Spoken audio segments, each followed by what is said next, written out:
Sir నమస్కారం sir. నమస్తే అండి. సార్ హరిరామ జోగయ్య గారు మరోసారి పవన్ కళ్యాణ్ గారికి లేఖ రాశారు సార్. ఈసారి కాపులకు 5% రిజర్వేషన్ కల్పించేలా మీరు ప్రయత్నం చేయాలి అన్నట్టుగా లేఖ రాశారు. అసలు హరిరామ జోగయ్య గారు ఈ విధంగా పవన్ కళ్యాణ్ గారికి ఎందుకు లెటర్ రాస్తున్నారు? అంటే ఎలక్షన్స్ ముందర ఆయన యాక్టివ్ గా ఉన్నారు, ఫలితాల తర్వాత ఆయన కాస్త సైలెంట్ అయిపోయి మళ్ళీ ఇప్పుడు యాక్టివ్ అయిపోయారు. మొన్నే జగన్మోహన్ రెడ్డి గారి పైన కేసులు స్పీడప్ చేయాలని కోర్టులో కూడా ఒక పిటిషన్ వేశారు. అసలు హరిరామ జోగయ్య గారు ఎవరి వైపు అని కూడా హరిరామ జోగయ్య గారు జగన్ గారి కేసులకు సంబంధించి కేసు వేసి చాలా రోజులైంది. అది కొత్తగా అంటే కోర్టు డెసిషన్ రావటం వలన అదేదో కొత్త వ్యవహారం అనుకుంటోంది ప్రపంచం. ఆల్రెడీ వేసి చాలా కాలం అయింది. హరిరామ జోగయ్య గారు దాదాపుగా 90 దాటాడు ఆయన కూడా. ఇప్పటి హరిరామ జోగయ్య కాదు ఆయన.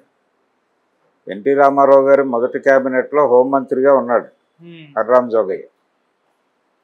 అప్పటి నుంచి ఆయన రాజకీయ ప్రయాణం ఉంది. అంతకు ముందు ఆయన రాజకీయ ప్రయాణం ఉంది. ఆయన కాంగ్రెస్ పార్టీ నుంచి ఇటువైపుకి వచ్చాడు. రామారావు గారు పార్టీ పెట్టిన తర్వాత ఇటు వచ్చాడు. అయితే హరిరామ జోగయ్య గారు సినిమా రంగంతో కూడా పరిచయం ఉన్న వ్యక్తి. ఆయన సినిమా ప్రొడ్యూసర్గా కూడా వ్యవహరించాడు. ఆయన చలసాని గోపి అని ఒక ఆయన ఉండేవాడు ఆ రోజుల్లో. హరిరామ జోగయ్య గారిని ఆయన రాజకీయ అంటే తెలుగుదేశం పార్టీలో ఆయన ఎమ్మెల్యేగా కంటెస్ట్ చేయటం, గెలవటం, గెలిచిన తర్వాత రామారావు గారు ఆయనకి మంత్రి పదవి ఇవ్వటం,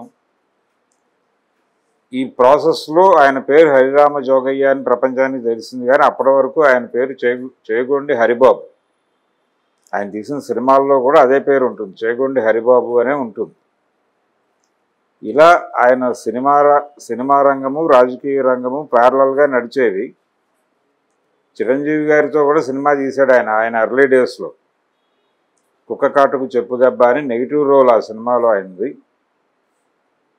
అలా అంటే చిరంజీవితోనూ ఆయన తండ్రి గారితోనూ చాలా సన్నిహిత సంబంధాలు ఉన్నటువంటి వ్యక్తి జోగయ్య గారు. రెండోది ఆయన కాపు సామాజిక వర్గం అనక్కర్లేదు, కాపు కులానికి చెందిన వ్యక్తి.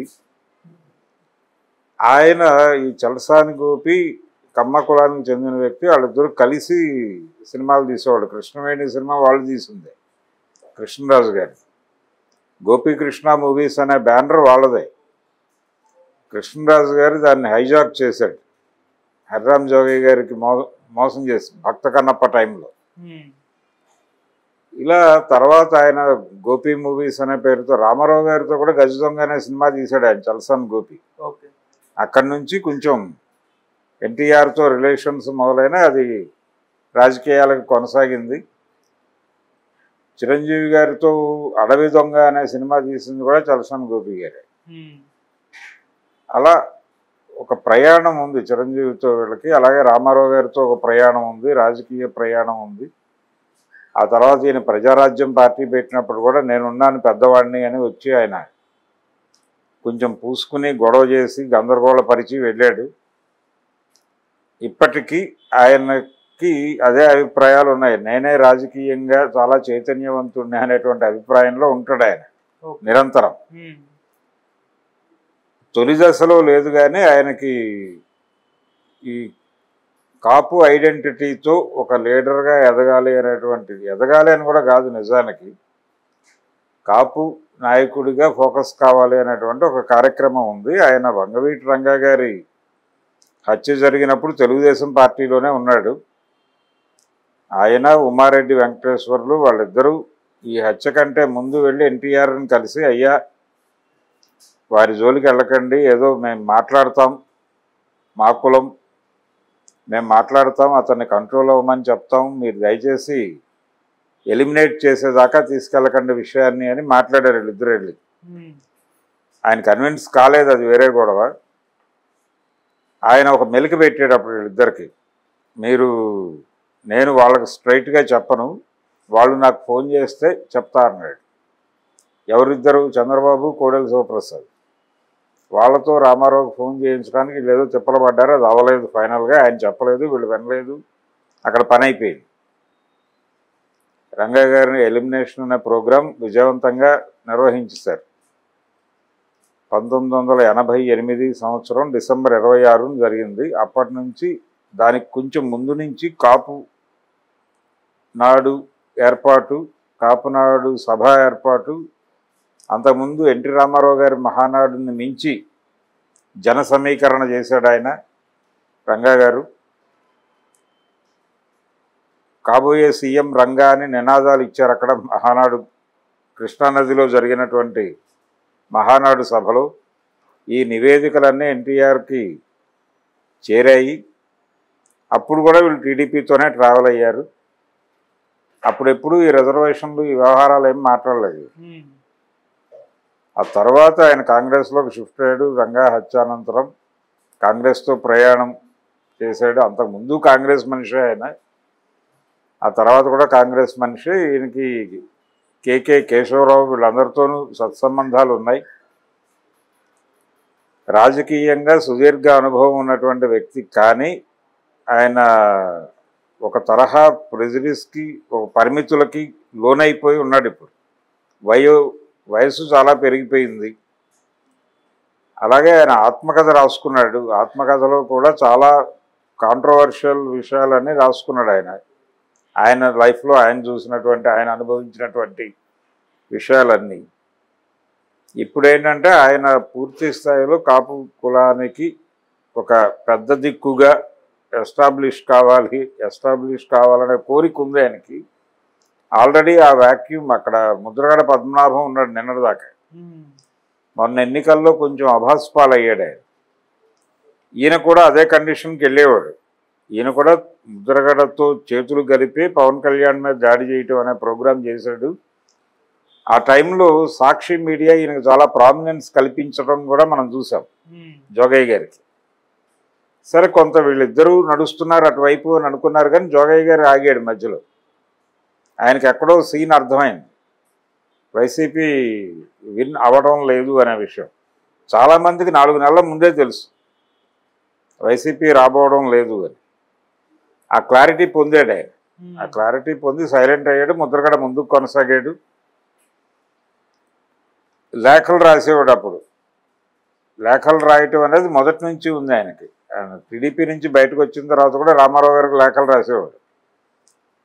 ముద్రగడ పద్మనాభం గారికి కూడా ఉంది ఈ తరహా పరిస్థితి. అంటే ఆయన కూడా ఎప్పుడు ఇబ్బంది కలిగినా ఇమ్మీడియట్గా బయటకు వచ్చేసి ఒక లెటర్ రాస్తాడు ఎక్కడున్నా సరే. అదే ధోరణి ఆయనలోనూ ఉంది, ఈయనలోనూ ఉంది. అంటే ఈ ఉత్తరాలు రాయటం అనేది వీళ్ళకి 60 లాంటి సాంప్రదాయం. ఆ సాంప్రదాయమే ఇప్పటికీ కొనసాగిస్తున్నారు వాళ్ళు.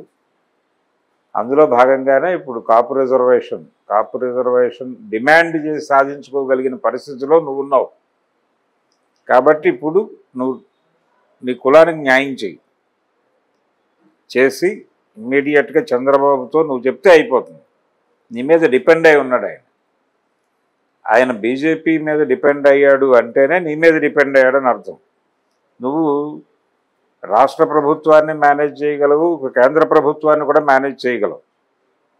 కాబట్టి నీ చేతిలో ఇప్పుడు కేంద్ర రాష్ట్ర ప్రభుత్వాలు నీ కంట్రోల్లో ఉన్నాయి. కాబట్టి నువ్వు ఇమ్మీడియట్గా ఈ పని చేసేస్తే శాశ్వతంగా నిలబడిపోతావు. ఎక్కడ కాపు హృదయాలలో నీకు గుడి కట్టి కొలుస్తారు. ఇది కొత్త విషయమా? పోనీ పవన్ కళ్యాణ్ స్పందించడానికంటే ఆల్రెడీ కోట్ల విజయభాస్కర్ రెడ్డి గారు ఇచ్చాడు. ఇచ్చిన తర్వాత అది వైఎస్ టైంలో కోర్టుకు వెళ్ళిన వ్యవహారం. ఆయన ఎన్హాన్స్ చేసిన తర్వాత కోర్టు కాదు అన్న తర్వాత కదా ఆగింది. అది ప్రభుత్వాలు వ్యతిరేకంగా ఎప్పుడు వ్యవహరించినాయి దీనికి? వాళ్ళ ఓట్ బ్యాంక్ అవసరం కాబట్టి వాళ్ళకి అనుకూలంగానే వ్యవహరించింది. కోట్ల విజయభాస్కర్ రెడ్డి కావచ్చు, రాజశేఖర్ రెడ్డి, వీళ్ళందరూ అనుకూలంగా ఎందుకు వ్యవహరించారు? మీ ఓట్ బ్యాంక్ అవసరం కాబట్టి. కాంగ్రెస్ పార్టీతో కాపు ఓట్ బ్యాంక్ ట్రావెల్ అయింది కాబట్టి వాళ్ళిద్దరూ భుజాన్ని వేసుకున్నారు. ఇప్పుడు పరిస్థితి అది కాదు. ఇప్పుడు కూడా మీ ఓట్ బ్యాంక్ అవసరమే. త్రూ పవన్ కళ్యాణ్ అది మొబలైజ్ అయింది. మీ వలన మొబలైజ్ అవుతుంది అని మీరు అనుకున్నారు. హరిరామ్ జోగయ్య అలాగే ఆయన మిత్రుడు ముద్రగడ పద్మనాభం వీళ్ళిద్దరూ కూడా మన చుట్టూ పోలరైజ్ అయి ఉన్నాయి ఈ ఓట్లని అని అనుకున్నారు. అవన్నీ వీళ్ళని పక్కకి నెట్టేసి పవన్ కళ్యాణ్తో ట్రావెల్ అయ్యారు. ఇది వీళ్ళకి జీర్ణం కావట్లే. ముద్రగడకి జీర్ణం కావడం లేదు, ఈయనకి జీర్ణం కావడం లేదు. తమ ఉనికిని తమ గురుత్వాన్ని నిలబెట్టుకోవడం కోసం ఈ ఉత్తర కార్యక్రమం కోర్టు పరిధిలో ఉన్నటువంటి రిజర్వేషన్ విషయాన్ని పట్టుకొచ్చి ఇప్పుడు దాన్ని పవన్ కళ్యాణ్ మెడకు చుట్టి నువ్వు చెయ్యి, చేయకపోతే నిన్ను కాపు ద్రోహి అని ప్రకటిస్తారు లాంటి వార్నింగ్లు మొదలవుతాయి. ఇప్పుడు ఉండదు, అది నెమ్మదిగా మొదలవుతుంది. ఆల్రెడీ గతంలో మాట్లాడారు, ఇవన్నీ గతంలో మాట్లాడారు. వీళ్ళని కంట్రోల్ చేయటం కోసం ఆయన కొంచెం పవన్ కళ్యాణ్ వంగవీటి రంగా గారి గురించి విపరీతంగా మాట్లాడాడు సభల్లో. ఆయన నాకు పరిచయమే, వారు మా ఇంటికి వచ్చేవారు, నేను ఆయనకి కాఫీ సర్వ్ చేశాను, ఇవన్నీ మాట్లాడాడు ఆయన ఎన్నికల సభల్లో పవన్ కళ్యాణ్. కాబట్టి ఆయన కూడా ఒక నిర్ణయానికి వచ్చాడు, వీళ్ళందరినీ చూసుకుందామని. ఈయనకు కూడా ఎక్కువ రోజులు ఉండే మనిషి ఏం కాదు ఆయన. ఈ ఏజ్లో ఆయన్ని సాటిస్ఫై చేయడానికి మేబీ ఒక రిప్లై కూడా ఇవ్వచ్చు పవన్ కళ్యాణ్. అయ్యా జోగయ్య గారు, మేము ఆ పనిలోనే ఉన్నాం, మీరు హడావిడి చేయకండి అని రిప్లై ఇచ్చినా ఇస్తాడు. కానీ ఈయన కొనసాగిస్తాడు. ఈయన లేఖాయనం కొనసాగుతుంది.